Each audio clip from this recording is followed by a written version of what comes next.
Hey, what's going on? It's Shadowberry. I want to talk about some of the things that I want to see in the PlayStation 5 and presumably PlayStation 4 port as well for Honkai Star Rail that got announced in the Summer Games Fest last week. Some of this stuff is going to just be talking about stuff that's already in here for if you use a controller, and other stuff is going to be stuff that I hope to see that gets added along the way for controller, or other things that get added specifically for the console version. So let's get right on into it. The first thing that I wanted to tackle with this is the fact that there isn't really many options for rebinding anything in Star Rail on PC right now for controller. If you go into the settings right now on PC with a PlayStation or Xbox controller, the only options that you'll be able to switch are confirm and cancel, and attack and technique.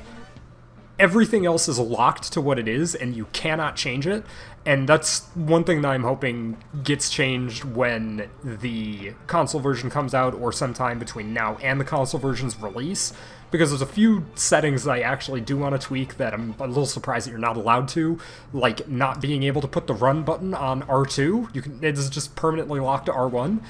and that I also want a option to have a confirm button for the shortcut wheel, because I know this is a problem specifically for me, where the stick will snap back when I let go of it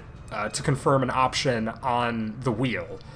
And when that happens, it'll think that I selected something else because the snapback of the stick was like too intense. And because of that, I kind of want an option that would allow me to have a button to confirm an option in the shortcut wheel. Another thing that I would really want to see is an option to turn off the black bar that is permanently at the bottom of the screen on PC. Mobile players don't have to deal with this, but PC players on both controller and mouse and keyboard constantly have this black bar at the bottom of the screen telling them what certain inputs do, and just having an option to turn that off, or having it off by default on the console version, I feel like would make the UI's presentation just feel a whole lot cleaner than how it is right now.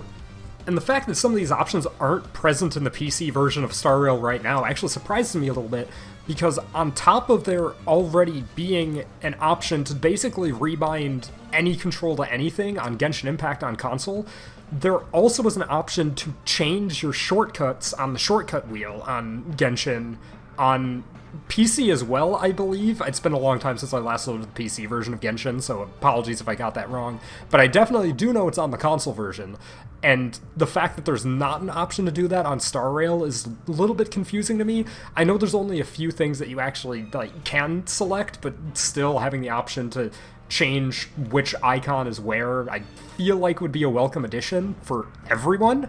And less of something that I want different and more of something that I am hoping doesn't get changed when the console version comes out. The console versions of Genshin Impact do not allow you to navigate the menus with the D-pad,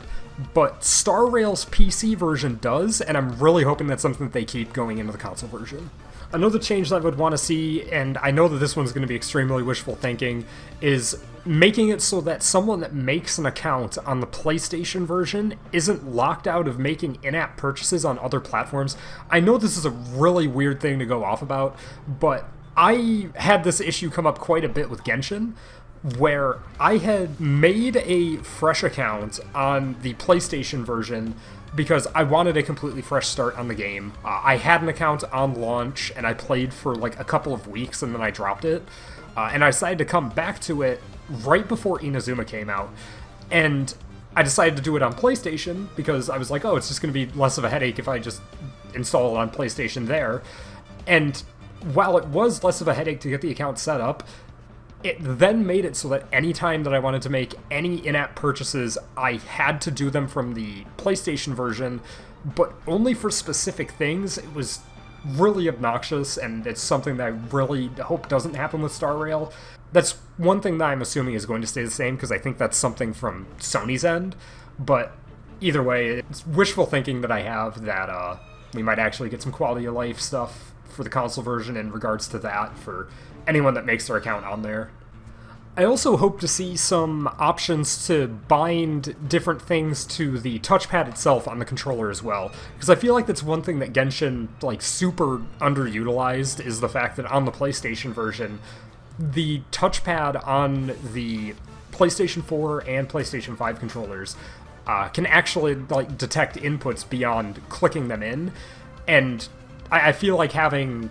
an option to bind stuff to certain actions in regard to the touchpad for the PlayStation version of Star Rail would be nice, like being able to just swipe up on the touchpad to open your inventory or something like that. So it's another small thing, but it would be another thing that I'd be happy to see if it does get added. And the last thing that I'm going to cover for now is that there is actually currently a glitch for if you're using a controller on the PC version, where sometimes when you go to the enhanced screen for relics or light cones or certain items in the game like that, when you attempt to manually add materials to the enhanced screen, sometimes the cursor just stops working and you're just not allowed to select anything with the controller and you have to use the mouse to select it. I'm assuming that will get fixed, but it's something I feel like should be said, should be brought to Hoyoverse's attention, that this is something that needs to get fixed for the console release. Even though that's going to be super far down the line, it's probably going to get fixed super soon as is. Anyways, I hope you enjoyed the video. I actually had to go through the effort of reinstalling Genshin Impact to my PlayStation to make this video for some of the comparisons and stuff, so I could make them firsthand without having to just steal videos off YouTube. So for that, if you want to subscribe, go ahead.